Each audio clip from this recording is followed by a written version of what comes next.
क्या होगा जब हम किसी परग्रही जीव से मिलेंगे, यानी एलियन से।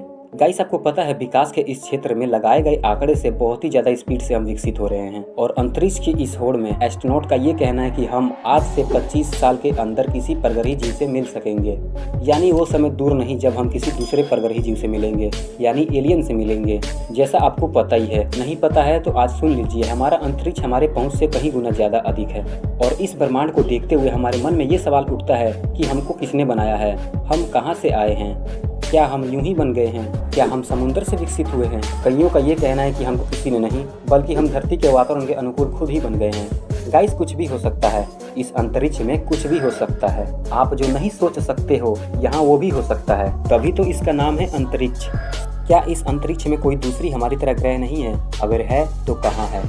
एस्ट्रोनॉट अभी लगातार अपने धरती से नज़र बनाए हुए हैं और कई ऐसे प्लेनेट खोज रहे हैं जो कि हमारी धरती की तरह दिखती हो और अपने तारे से हैबिटेबल जोन में होती हो। गाइस, आपको पता है एस्ट्रोनॉट का ये कहना है कि केवल हम ही नहीं एलियन से मिलने के लिए बेकरार हैं, बल्कि एलियन भी हमसे मिलने के लिए उतना ही बेकरार होंगे जितने हम हैं। और केवल इंसान ही नहीं बल्कि एलियन भी अपने ग्रह से कम्युनिकेशन चैनल का इस्तेमाल करके हमसे संपर्क साधने की कोशिश कर रहे होंगे और ये पता लगाने के लिए कम्युनिकेशन चैनल का इस्तेमाल कर रहे होंगे कि इस ब्रह्मांड में हमारे जैसा बुद्धिमान जीव अंतरिक्ष में सर्वाइव कर रहा है कि नहीं। जैसा कि आपको पता ही होगा कि क्वांटम लॉ प्रकाश के कणों को एक साथ अलग अलग जगहों पे भेज सकता है और इस तरीके से परग्रही जीव से संपर्क साधने का सबसे आसान तरीका है और पॉसिबल भी है। और जैसा कि बता दें, जो अंतरिक्ष से सिग्नल आते हैं या फिर कोई डेटा आता है तो ये डेटा काफी सीक्रेट होता है, जिसको इंपॉर्टेंट चीज की तरह संभाल के रखा जाता है, वो भी लॉकर में। अंतरिक्ष से आए हुए डेटा को इतना ज्यादा संभाल के रखा जाता है कि इसके कड़ी निगरानी से कोई हैकर भी इसमें नहीं घुस पाता है। और गाइस, बाई चांस अगर कोई हैकर इसमें घुस भी जाता है, फाइल चुराने की कोशिश भी करता है, तो इस फाइल में घुस ही नहीं पाता है और वो फाइल करप्ट हो जाती है।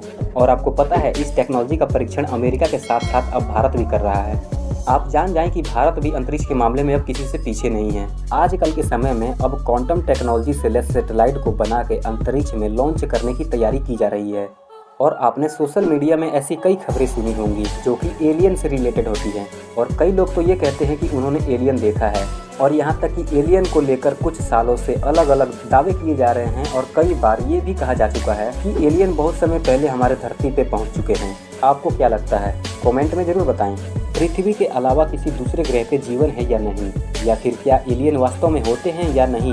इन सवालों के जवाब को तलाशने के लिए दुनिया भर के कोने कोने से वैज्ञानिक पिछले कई सालों से ये कोशिश कर रहे हैं कि इस ब्रह्मांड में हमसे ज्यादा बुद्धिमान जीव या फिर हमारे इतना बुद्धिमान जीव मिल जाए। इसका रिसर्च, इसकी खोज लगातार चली जा रही है और कई ऐसे पावरफुल टेलीस्कोप बनाए गए हैं जिसको धरती से लेके अंतरिक्ष में भेजा गया है और क्वांटम कम्युनिकेशन का यूज करके इस जरिए एलियन से संपर्क साधने का संभव भी है।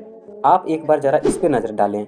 इस ग्रह का नाम 65426 है। शुरू के दौर में जब वैज्ञानिक किसी ग्रह को खोजते थे तो उन ग्रह का नाम उन वैज्ञानिकों के ऊपर रख दिया जाता था जो इसकी खोज किया करते थे। पर आज के दौर में इसे गिनती, इसका नाम अल्फाबेट और काउंटिंग में किया जाता है। और वैज्ञानिकों का ये भी कहना है कि ये जो ग्रह है, इस ग्रह पे गैस की मात्रा भरपूर है जो कि दिखने में बिल्कुल धरती जैसा लगता है। आपके जानकारी में बता दिया जाए कि इस इमेज को जेम्स वेब स्पेस टेलीस्कोप ने लिया है और इसके अलावा हमको भविष्य में ऐसे कई तस्वीरें मिलेंगी जिसके ऊपर रिसर्च करके हमको इस ब्रह्मांड के बारे में पता चलेगा, जिसकी वजह से हम इस अंतरिक्ष की राज के बारे में जान पाएंगे। वैसे तो James Webb space telescope space की वो दूसरी बड़ी महंगी वस्तु है जिसको इंसानों द्वारा बना के अंतरिक्ष में भेजा गया है। और आपको एक बात पता है, जेम्स वेब स्पेस टेलीस्कोप छोटे ग्रहों की गहराई से इमेज नहीं ले सकता है क्योंकि गाइस इसके पास इतनी क्षमता ही नहीं है कि ये टेलीस्कोप एक छोटे से डायमीटर वाले ग्रह की इमेज साफ साफ ले सके।